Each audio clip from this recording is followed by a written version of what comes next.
একদিন আবু বকর রাদিয়াল্লাহু আনহু রাস্তা দিয়ে হাঁটছিলেন। পথিমধ্যে কিছু বদমাশ লোক ওনাকে সম্বোধন করে বলছেন, হে আবু বকর, শুনলাম তোমাদের নবী নাকি তোমাদেরকে প্রস্রাব পায়খানার নিয়মও শেখান। আবু বকর রাদিয়াল্লাহু আনহু তখন শান্তভাবে গর্বের সহিত উত্তর দিলেন, হ্যাঁ, আমাদের নবী আমাদেরকে এগুলো শেখান।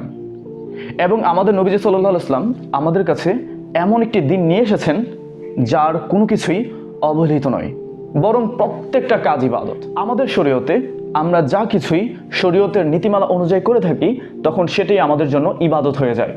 এবং ইসতিনজার শিক্ষা আমরা নবীজি সাল্লাল্লাহু আলাইহি ওয়াসাল্লামের কাছ থেকে পাই। তিনি সাল্লাল্লাহু আলাইহি ওয়াসাল্লাম তার সাহাবাদেরকে ইসতিনজার শিক্ষা দিতেন এবং এটাও বলতেন এটা যে কোনো লজ্জার বিষয় না, বরং তিনি সাল্লাল্লাহু আলাইহি ওয়াসাল্লাম এটা বলতেন যে আমি তোমাদের কাছে বাবার মতো। বাবার দায়িত্ব যেমন প্রত্যেকটা জিনিস সন্তানের জন্য শেখানো, তার উপকারের জন্য, ঠিক তেমনি নবীজি সাল্লাল্লাহু আলাইহি ওয়াসাল্লাম আমাদের জীবনে আমরা যেন সঠিকভাবে বাঁচতে পারি, সঠিকভাবে জীবনযাপন করতে পারি আল্লাহ সুবহানাহু ওয়া তাআলার সন্তুষ্টি অনুযায়ী, সেভাবে আমাদেরকে পদ্ধতি শিখিয়ে গেছেন। ইসতিনজা আমাদের দিনে অনেক গুরুত্বপূর্ণ একটা ইবাদতের অংশ, যে ইবাদত নিয়ে রাসূলুল্লাহ সাল্লাল্লাহু আলাইহি ওয়াসাল্লাম আমাদেরকে আলাদাভাবে শিখিয়েছেন। কিভাবে ঢুকতে হবে, কিভাবে বাইরে হতে হবে, কি ব্যবহার করতে হবে, কিভাবে বসতে হবে, অল এভরিথিং। এবং ইনশাল্লাহ আজকে আমরা তা জানবো এই ভিডিও থেকে। আমরা চেষ্টা করব এই সম্পূর্ণ ভিডিও জুড়ে আপনাদেরকে ধাপে ধাপে ইসতিনজা কেন্দ্রিক প্রত্যেকটা বিষয়কে সহজভাবে তুলে ধরতে। আশা করি আপনারা সম্পূর্ণ ভিডিও জুড়ে আমাদের সাথেই থাকবেন। ইসতিনজা সম্বন্ধে জানতে হলে প্রথমেই যেটা আমাদেরকে জানতে হয়, শিখতে হয়, সেটা হচ্ছে ইসতিনজা আসলে কি, ইসতিনজা কাকে বলে। প্রথমে আমাদেরকে জানতে হবে ইসতিনজা কি। ইসতিনজা একটা ফার্সি শব্দ যার আরবি শব্দ হচ্ছে ইস্তিনজা। পরিভাষায় বলা যায় ইস্তিনজা হচ্ছে শরীয়ত নির্দেশিত সুন্নতি পন্থায় প্রস্রাব এবং পায়খানা থেকে পবিত্র হওয়া, অথবা ইস্তিনজা হলো মলদ্বারের বহির্গত জড়িত মল এবং মূত্রনালীর অগ্রভাগে যে নাপাকি আছে তা থেকে সুন্নতি পন্থায় পবিত্রতা হাসিল করাকে ইস্তিনজা বলে। ইস্তিনজা আবার দুই প্রকার, ছোট ইস্তিনজা এবং বড় ইস্তিনজা। প্রস্রাবকে বলা হয় ছোট ইস্তিনজা এবং পায়খানাকে বলা হয় বড় ইস্তিনজা। আমাদের যখন প্রস্রাব বা পায়খানার হাজত হবে তখন অবশ্যই আমাদেরকে টয়লেট খুঁজে নিতে হবে। যদি আমরা টয়লেট না পাই তাহলে অবশ্যই আমরা কোনো ঝোপঝাড়ের আশ্রয় নেব। তবে আমরা সতর্ক থাকব, আমরা যে সমস্ত স্থানে ইস্তিনজা করব না, এটা অনেক গুরুত্বপূর্ণ। যেমন আমরা মসজিদ মাদ্রাসার আঙ্গিনায় ইস্তিনজা করব না, এবং বিশেষ করে আমরা কোনো ফলবান ছায়াদার গাছের নিচে ইস্তিনজা করব না। কোনো ফলবান গাছের নিচে এই কারণে ইস্তিনজা করব না, মলমূত্রের মাঝে যদি ওই ফলটুকু পড়ে তাহলে তা খাওয়ার অযোগ্য হয়ে যাবে। আর কোনো ছায়াদার গাছের নিচে ইস্তিনজা করব না এই কারণে, মলমূত্রের গন্ধের কারণে ওই স্থানে কেউ বিশ্রাম নিতে পারবে না। আমরা অজু ও গোসলের স্থানে ইস্তিনজা করব না। দাঁড়িয়া বা হাঁটিয়া, শুয়ে বা বিছানায় এবং বিনা উজুরে কোনো পানিতেও ইস্তিনজা করব না। এগুলো কিতাবের মধ্যে নিষেধ করা হয়েছে। এবং আমরা কোনো গর্তের মধ্যে পর্যন্ত ইস্তিনজা করব না। এখানে বিশেষভাবে নবীজি সাল্লাল্লাহু আলাইহি ওয়াসাল্লামের সতর্কতা আছে। নবীজি সাল্লাল্লাহু আলাইহি ওয়াসাল্লামের একজন সাহাবীকে পর্যন্ত একজন জিন হত্যা করে ফেলছে শুধুমাত্র এই জন্য যে তিনি গর্তের মধ্যে ইস্তিনজা করছেন। মূলত গর্তের মধ্যে ছিল জিনেরা, আর সে ইস্তিনজা করার কারণে, সেখানে প্রস্রাব করার কারণে এগুলো বেরিয়ে এসে ওনার উপর আক্রমণ করে। তাই নবীজি সাল্লাল্লাহু আলাইহি ওয়াসাল্লাম বিশেষভাবে আমাদেরকে সতর্ক করেছেন আমরা যেন গর্তের মধ্যে ইস্তিনজা না করি। এবং শুধু তাই না, এই গর্তের মধ্যে বিষধর সাপ বিচ্ছু থাকতে পারে, আর আপনি যদি সেখানে ইস্তিনজা করেন তথা প্রস্রাব করেন, এগুলো বেরিয়ে এসে আপনার উপর আক্রমণ করতে পারে প্রস্রাবের তেজস্ক্রিয়ার কারণে। স্থান নির্ধারণ হয়ে গেলে আমরা দিক সম্বন্ধে সচেতন হব। আমরা যে সমস্ত দিকে মুখ করে অথবা পিঠ করে ইস্তিনজা করব না তা নিয়ে আলোচনা করছি। আমরা বিশেষ করে কাবার দিকে মুখ করে এবং কাবার দিকে পিঠ করে ইস্তিনজা করব না। রাসূলুল্লাহ সাল্লাল্লাহু আলাইহি ওয়াসাল্লামের নিষেধ আছে কাবার সমানার্থে, কেননা আমরা বিশেষ কিছু ইবাদত কাবামুখী হয়ে করে থাকি। এবং দ্বিতীয়ত হচ্ছে আমরা চন্দ্র এবং সূর্যের দিকে মুখ করে ইস্তিনজা করব না। এখানে সতর্কতা রয়েছে রাসূলুল্লাহ সাল্লাল্লাহু আলাইহি ওয়াসাল্লামের। এতে করে আমাদের শরীর অসুস্থ হতে পারে। আমরা জনসম্মুখের দিকে মুখ করে ইস্তিনজা করব না, কেননা জনসম্মুখের দিকে মুখ করার মাধ্যমে আমাদের নির্লজ্জতা, বেহায়াপনা এবং লজ্জা না থাকা প্রকাশ পায়। আর আপনি যত বেশি লজ্জাহীনভাবে কাজ করবেন, নির্লজ্জ কাজ করবেন, তত আপনার ঈমান কমে যাবে। কেননা লজ্জার সাথে ঈমান এটা ওতপ্রোতভাবে জড়িত। রাসূলুল্লাহ সাল্লাল্লাহু আলাইহি ওয়াসাল্লাম বলেন, লজ্জাই হচ্ছে ঈমান, আর ঈমানই হচ্ছে জান্নাত। লজ্জা নেই যার, ঈমান নেই তার। ঈমান নেই যার, লজ্জা নেই তার। এবং আমরা প্রবল বাতাসের দিকে মুখ করে ইস্তেঞ্জা করব না। প্রবল বাতাসের দিকে, মানে বাতাস এভাবে ছুটছে, আপনি বাতাসের মুখোমুখি প্রস্রাব পায়খানা করতে পারবেন না, বরং আপনি বিপরীত দিক থেকে বা অন্য কোনো দিক থেকে, যেখানে সমস্যা হবে না ওদিক থেকে আপনাকে ইস্তেঞ্জার কাজ করতে হবে। এবং এখানেও একটা সতর্কতা আছে নবীজি সাল্লাল্লাহু আলাইহি ওয়াসাল্লামের। নবীজি সাল্লাল্লাহু আলাইহি ওয়াসাল্লাম বলেছেন, কবরের মধ্যে সব থেকে বেশি আযাব হয় দুইটা কারণে। এক, গীবত, তথা একজন মানুষের পিঠ পিছনে এমন কোন কথা বলা যেটা সে চায় না প্রকাশ্যে বলা হোক, সেটি গীবত। সেটা করা যাবে না, এটা বান্দার হক নষ্ট করা হয়। এবং এই গীবতের অপরাধ আল্লাহ সুবহানাহু ওয়া তাআলা ক্ষমা করবেন না বলে ওয়াদা করেছেন। এটা বান্দার হক, আর বান্দার হকের ব্যাপারে আল্লাহ সুবহানাহু ওয়া তাআলা খুবই কেয়ারফুল। আর দ্বিতীয়ত হচ্ছে প্রস্রাবের ছিটা থেকে না বাঁচা, অর্থাৎ এই যে ছোট ইস্তেঞ্জা প্রস্রাব আছে, এটা থেকে সঠিকভাবে পবিত্রতা হাসিল না করার জন্য। অর্থাৎ রাসূলুল্লাহ সাল্লাল্লাহু আলাইহি ওয়াসাল্লামের পদ্ধতি অনুযায়ী যদি আমরা এই সম্পূর্ণ ইস্তেঞ্জাটুকু করতাম, তাহলে কোথাও আমাদের ত্রুটি হতো না। এমনকি ওই যে সাহাবীকে জিন হত্যা করে ফেলছে, এটাও ঘটতো না। ইস্তেঞ্জা করার সময় ঢিলা কুলুক ব্যবহার করা সুন্নতে মুআক্কাদা। আমরা অবশ্যই ঢিলা কুলুক করার জন্য চেষ্টা করব। আগে খুব ভালো করে আমাদের নাপাকিকে স্পর্শ না করে ভালোভাবে পরিষ্কার করে নিয়ে আমরা তারপর পানি দ্বারা শৌচের কাজ করব। এখন আমরা কি দ্বারা ঢিলা কুলুকের কাজ করতে পারবো, কি দ্বারা ঢিলা কুলুক করতে পারবো তা আমি বলছি। যেমন আমরা মাটি দ্বারা ঢিলা কুলুক করব। এই মাটি সবচেয়ে বেশি অ্যান্টিসেপটিক, যেটা কিনা কুকুরের জীবাণুর চাইতে শক্তিশালী জীবাণুকে প্রতিরোধ করার সক্ষমতা রাখে। এবং আমরা পানি চষে এমন ইট, পাথর, বালি এগুলো দ্বারাও ঢিলা কুলুকের কাজ করতে পারবো। অথবা দর্জি দোকানের যে কাটা কাপড় থাকে, ওয়াইস্টেজ ফেব্রিক থাকে, এটাও ব্যবহার করতে পারবো, কোনো সমস্যা নেই। তবে আমরা অবশ্যই সতর্ক থাকব, আমরা যে সমস্ত জিনিস দ্বারা ঢিলা কুলুকের কাজ করতে পারবো না। যেমন আমরা হাড্ডি, কাঁচ, কয়লা, চুন, চুল, গাছের কাঁচা পাতা, শুকনো গোবর, খাদ্যদ্রব্য, লিখিত কাগজ, ধার বিশিষ্ট কাঠ, এই সমস্ত জিনিস দ্বারা ঢিলা কুলুকের কাজ করতে পারবো না। এবং আমরা বিশেষ করে হাড্ডি দ্বারা ঢিলা কুলুকের কাজ করবো না। কেন? কারণ এটা জিনেদের খাবার, এবং কয়লাও জিনেদের পশুদের খাবার। এখন আমি এক্সপ্লেন করব আমরা কিভাবে সুন্নতি পন্থায় ইস্তেঞ্জাগারে প্রবেশ করব। যেহেতু আমি ইস্তেঞ্জাগারে প্রবেশ করব, তার আগে আমি সতর্ক হয়ে নিব যে সমস্ত জিনিস সাথে নিয়ে ইস্তেঞ্জাগারে ঢোকা নিষেধ রয়েছে, ঢুকতে পারবো না। যেমন আমরা কোরআনের কোনো আয়াত, লিখিত কাগজ অথবা আমাদের হাতে, গলায়, মাথায় যদি এমন কোনো কিছু থাকে, আল্লাহ বা রাসূলুল্লাহ সাল্লাল্লাহু আলাইহি ওয়াসাল্লামের নাম আছে বা কোরআনের কোনো আয়াত লেখা আছে, তো সেটাও সম্ভব হলে ঢেকে নয়তো খুলে আমাদেরকে ওয়াশরুমে প্রবেশ করতে হবে। এবং ঢোকার আগে আমরা অবশ্যই জুতা পরিধান করে নেব এবং মাথা ঢেকে নেব, এটা সুন্নাহ। এরপর আমরা ইস্তেঞ্জাগারে প্রবেশ করব। তবে ইস্তেঞ্জাগারে প্রবেশের পূর্বে ইস্তেঞ্জাগারের প্রবেশের দোয়াটা পড়া জরুরি। দোয়াটা হচ্ছে বিসমিল্লাহি আল্লাহুম্মা ইন্নী আউযু বিকা মিনাল খুবুসি ওয়াল খাবাইস। এই দোয়াটা পড়া অনেক গুরুত্বপূর্ণ আমার ভাইয়েরা এবং বোনেরা। এখানে আমরা বলছি বিসমিল্লাহি, আল্লাহর নামে, হে আল্লাহ, নিশ্চয়ই আমি আপনার কাছে আশ্রয় চাই দুষ্টু নরনারীর জিনের কুদৃষ্টি থেকে। এবং দুনিয়াতে সবচাইতে বেশি খারাপ কুদৃষ্টি হচ্ছে জিনেদের কুদৃষ্টি। এই জিনদের কুদৃষ্টির ফলে মা বোনদের পেটের বাচ্চা পর্যন্ত নষ্ট হয়ে যায়। এই কুদৃষ্টির ফলে মা বোনদের লজ্জাস্থান কেন্দ্রিক বিভিন্ন সমস্যা তৈরি হয়, তদুরূপ পুরুষদেরকেও। তাই আমাদেরকে এ ব্যাপারে খুবই কেয়ারফুলি সতর্ক থাকতে হবে এবং দোয়া পড়ে নিতে হবে। তারপর আমরা টয়লেটে প্রবেশ করব। আমরা বাম পা দ্বারা টয়লেটে প্রবেশ করব। টয়লেটে প্রবেশ করার পর আমরা যে সমস্ত কাজ করব না, যেমন আমরা কোনো কথা বলবো না, মুখে উচ্চারণ করে জিকির করব না, আমরা রাসূলুল্লাহ সাল্লাল্লাহু আলাইহি ওয়াসাল্লামের নাম শোনার পর সাল্লাল্লাহু আলাইহি ওয়াসাল্লাম বলবো না, হাঁচির জবাবে ইয়ারহামুকুমুল্লাহ বলবো না, এবং আমরা আজানের জবাব দেব না, বিনা কারণে গলা খাকড় দেব না। এই সমস্ত কাজগুলো আমরা টয়লেটে বসে করব না। এবং বিশেষ করে আমরা একেবারে উলঙ্গ হয়ে টয়লেটে অবস্থান করব না, বরং আমরা আমাদের প্রয়োজন অনুসারে আমাদের কাপড় উন্মুক্ত করে টয়লেটে বসবো। ছোট ইস্তেঞ্জার ক্ষেত্রে যখন আমরা ছোট ইস্তেঞ্জার কাজ করব, তখন আমরা উভয় পায়ের পাতার উপর ভর দিয়ে বসবো। এতে করে আমাদের প্রস্রাবটুকু অতি সহজে নির্গত হয়ে যাবে। এবং যদি আমরা উন্মুক্ত স্থানে প্রস্রাব করি, তাহলে আমরা এমন স্থান বেছে নেব যেখান থেকে প্রস্রাবটুকু সঠিকভাবে নিচের দিকে গড়িয়ে যাবে।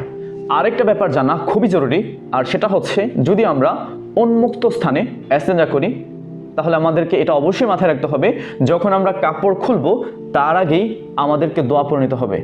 যে দোয়াটা আমি একটু আগে বলছিলাম, আল্লাহুম্মা ইন্নী আউযু বিকা মিনাল খুবুসি ওয়াল খাবাইস, এটা পড়ে নিয়ে তারপর আমরা লজ্জাস্থান উন্মুক্ত করব, নয়তো শয়তান জিনের কুদৃষ্টি পড়বে আমাদের উপর। তো তারপর আমাদের প্রস্রাব ভালোভাবে নির্গত হওয়ার জন্য আমরা প্রয়োজন অনুসারে গলা খাকুর দিতে পারি, অথবা আমরা পায়ে পায়ে কাওড়া দিতে পারি। যদি সম্ভব হয়, কারো যদি খুব বেশি সমস্যা থাকে ক্লিয়ার হওয়ার জন্য, তো সেক্ষেত্রে যদি ওয়াশরুমের ভিতরে হাঁটা চলার সংক্ষিপ্ত জায়গা থাকে তাহলে সেখানে একটু হাঁটা চালা করে নিতে পারি। অথবা কারো যদি তার চাইতেও বেশি সমস্যা থাকে তাহলে গাভীর দুধ দোহানে আমাদের লজ্জাস্থানকে কয়েকবার টান দিয়ে নিতে পারি বাম হাত দ্বারা।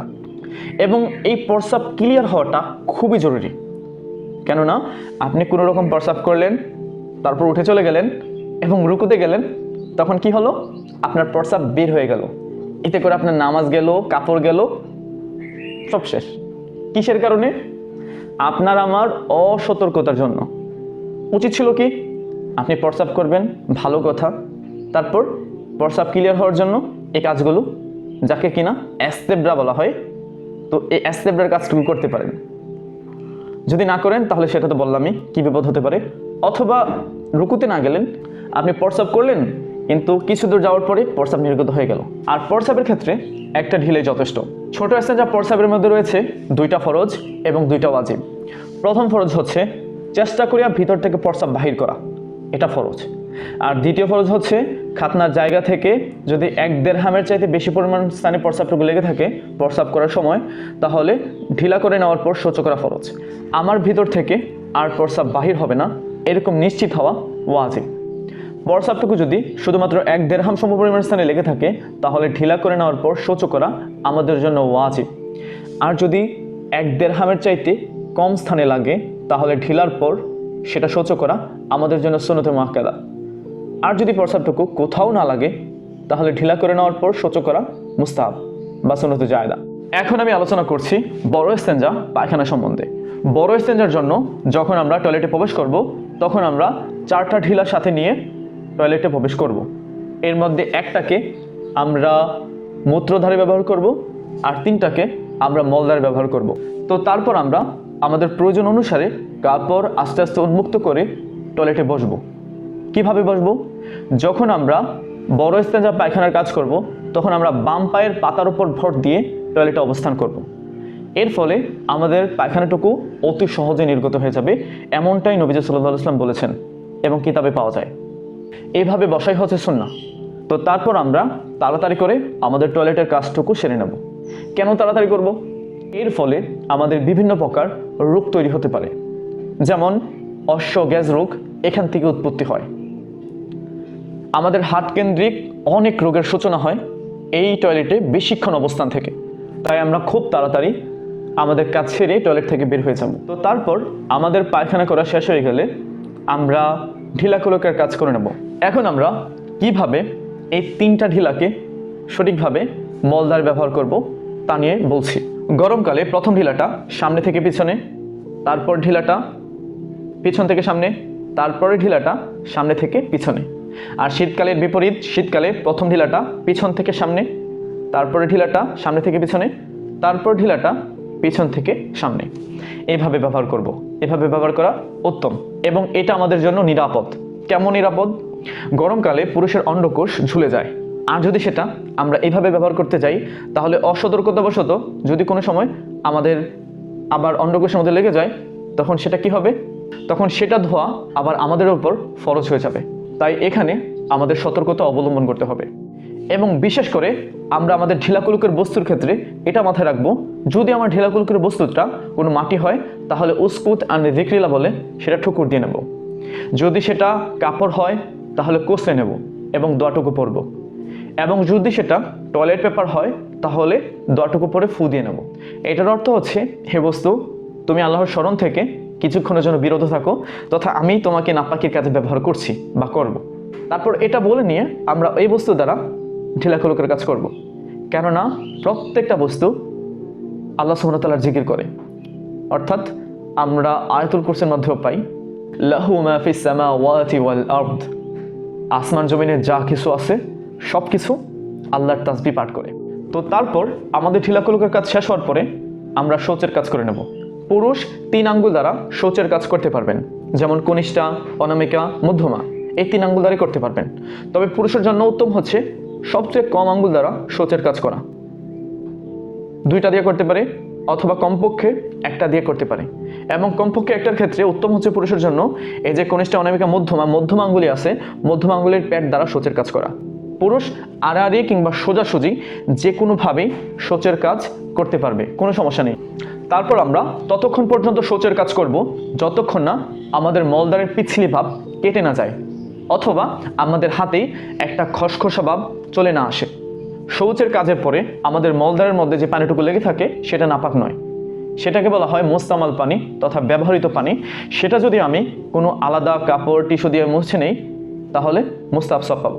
এখন আমি আলোচনা করছি মা বোনেরা কীভাবে এস্তেঞ্জার কাজ করবেন। পুরুষ যেভাবে দিক স্থান বেছে নিয়েছেন, মা বোনেরাও অনুরূপ দিক স্থান বেছে নেবেন। তবে শুধুমাত্র মা বোনদের ক্ষেত্রে পার্থক্য হচ্ছে, ছোট এস্তেঞ্জা প্রস্রাবের ক্ষেত্রে পুরুষ একটা ঢিলা নিয়েছেন, মা বোনদেরকে কোনো ঢিলাই নিতে হবে না। ওনারা প্রস্রাব কেরা শেষ হলে তলপেটে কয়েকবার চাপ দিয়ে নিলেই হবে। তবে এখানে সতর্কতা, যদি ওনারা গর্ভবতী অবস্থায় থাকেন তাহলে এই কাজটুকু করবেন না। আল্লাহ সুবহানাহু ওয়া তাআলা ওনাদের জন্য সহজ করে দিয়েছেন, তখন ওনারা এটা না করলেও চলবে। তবে বড় এস্তেঞ্জার ক্ষেত্রে পুরুষ যেভাবে 3টা ঢিলা নিয়েছেন ওনারাও 3টা ঢিলা নেবেন। তবে পুরুষের ক্ষেত্রে যেমন গরমকাল এবং শীতকাল বাঁচতে হয়েছে, মা বোনদের ক্ষেত্রে এটা বাঁচতে হবে না। ওনারা সব সময় সামনে থেকে পিছনে এবং সামনে থেকে পিছনে ব্যবহার করতে পারেন। অথবা কোনো পুরুষও যদি চায় যে সব সময় সামনে থেকে পিছনে এবং সামনে থেকে পিছনে ব্যবহার করবে, তবে কোনো সমস্যা হবে না। তবে শৌচের ক্ষেত্রে মা বোনদেরকে অবশ্যই সতর্ক থাকতে হবে যে ওনারা সব সময় আড়াআড়িভাবে শৌচের কাজ করতে হবে, আড়াআড়ি, সোজাসুজি করতে পারবে না, এটা ওনাদের জন্য নিষেধ রয়েছে। এবং পুরুষের জন্য উত্তম ছিল সবচেয়ে কম আঙ্গুল দ্বারা শৌচের কাজ করা। এক্ষেত্রে মা বোনদের জন্য উত্তম হচ্ছে সবচেয়ে বেশি আঙ্গুল দ্বারা শৌচের কাজ করা, অর্থাৎ 3টার সীমাবদ্ধতা। যেমন পুরুষ 1টা আঙ্গুল দ্বারা শৌচের কাজ করা উত্তম ছিল, মা বোনদের জন্য উত্তম হচ্ছে 2টা কিংবা 3টা দিয়ে করা। তবে ওনারা অবশ্যই 1 আঙ্গুল দ্বারা শৌচের কাজ করতে পারবেন না, এটা ওনাদের উপর নিষেধ রয়েছে। ওনারা কমপক্ষে 2টা আঙ্গুল কিংবা 3টা আঙ্গুল এ দ্বারা শৌচের কাজ করতে হবে। এবং মা বোনেরা অবশ্যই তাদের উভয় পা সতর্কতার জন্য ধুয়ে নেবেন। তো তারপর আমাদের এস্তেঞ্জার কাজ শেষ হয়ে গেলে আমরা আমাদের হাতকে মাটি দ্বারা ঘষে ধুয়ে নেব। এক্ষেত্রে মাটি সবচেয়ে বেশি নিরাপদ এবং অ্যান্টিসেপটিক, তাই চেষ্টা করব যদি সম্ভব হয় মাটি দ্বারা ধোয়ার জন্য। যদি আমরা মাটি না পাই তো সেক্ষেত্রে আমরা সাবান ব্যবহার করতে পারি, অথবা এটাও যদি সম্ভব না হয় পাথর বালি দ্বারা আমরা আমাদের হাতকে ধুয়ে নিতে পারি। এবং তারপর যথারীতি আমরা টয়লেট থেকে বের হয়ে যাব। এখন কিভাবে আমরা সুন্নতি পন্থায় বের হব? আমরা বাম পা দ্বারা টয়লেটে প্রবেশ করেছিলাম এবং দোয়া পড়ে নিয়েছিলাম। আমরা যখন বের হব তখন আমরা ডান পা দ্বারা বের হব এবং দোয়া পড়ে নেব। বের হওয়ার পরে দোয়াটুকু হচ্ছে গুফরানাকা আলহামদুলিল্লাহিল্লাযী আযহাবা আনিল আযহা ওয়া আফানি, অর্থাৎ আমরা আল্লাহ সুবহানাহু ওয়া তাআলার কাছে বলছি, হে আল্লাহ আপনি আমাকে ক্ষমা করুন, এবং আলহামদুলিল্লাহ আপনার শুকরিয়া যে আপনি আমার ভিতর থেকে কষ্টদায়ক বস্তু সরিয়ে আমাকে প্রশান্তি দিলেন। কি চমৎকার দোয়া! প্রথমে আমরা আল্লাহ সুবহানাহু ওয়া তাআলার কাছে ক্ষমা চাই, গুফরানাকা। তো এইখানে নবীজি সাল্লাল্লাহু আলাইহি ওয়াসাল্লাম ক্ষমা চাইছেন কেন? আমরা তো জানি কোনো ভুল করলে ক্ষমা চাইতে হয়, এখানেও যে তিনি কোনো ভুল করেননি। তো তিনি কেন ক্ষমা চাইছেন সেটার ব্যাখ্যাও তিনি দিচ্ছেন। তিনি বলছেন যে আমি সব সময় ইস্তেগফাররত থাকি, এই যে সময়টা আমি ইস্তেগফার করতে পারিনি সেজন্য আল্লাহ সুবহানাহু ওয়া তাআলার কাছে ক্ষমা চেয়ে নিচ্ছি, এবং আলহামদুলিল্লাহ তিনি আমার ভেতর থেকে কষ্টদায়ক বস্তু সরিয়ে আমাকে প্রশান্তি দিলেন। এটা এমন কষ্টকর বস্তু সেটা আপনি তখনই বুঝতে পারবেন যখন আপনার খুব বেশি চেপেছে কিন্তু আপনি সুযোগ পাচ্ছেন না সেটা সারার মতো, অথবা আপনার শরীর অসুস্থ থাকার জন্য আপনি কয়েকদিন হয়ে গেছে এটা ঠিকভাবে সারতে পারতেছেন না, তখন বুঝবেন এটা কত কষ্টদায়ক বস্তু। এবং আলহামদুলিল্লাহ আপনি যে এত সুন্দরভাবে এটা সমাপ্ত করতে পারছেন, তো সেজন্য আপনাকে অবশ্যই আল্লাহ সুবহানাহু ওয়া তাআলার কাছে শুকরিয়া আদায় করা উচিত। এবং তারপরে আমাদের জন্য উত্তম হচ্ছে ওযু করে নেওয়া। স্বয়ং আল্লাহ সুবহানাহু ওয়া তাআলা আমাদেরকে উৎসাহ প্রদান করেছেন যেন আমরা ওযু করি, যদিও সেটা বাধ্যতামূলক না। আল্লাহ সুবহানাহু ওয়া তাআলা সূরা মাইদার 6 নম্বর আয়াতে উল্লেখ করেছেন, যখন তোমরা টয়লেট থেকে বের হবা তখন ওযু করে নিও। এটা উৎসাহের জন্য বলেছেন, এটা বাধ্যতামূলক বিধান না। তো আলহামদুলিল্লাহ, এই ছিল আমাদের আজকের ভিডিও। আমাদের ইচ্ছে রয়েছে আমরা প্রত্যেকটা বিষয়কে এভাবে সংক্ষিপ্ত আকারে বিস্তারিতভাবে আলোচনা করার জন্য চেষ্টা করব। আমাদের পাশেই থাকুন এবং সাবস্ক্রাইব করুন।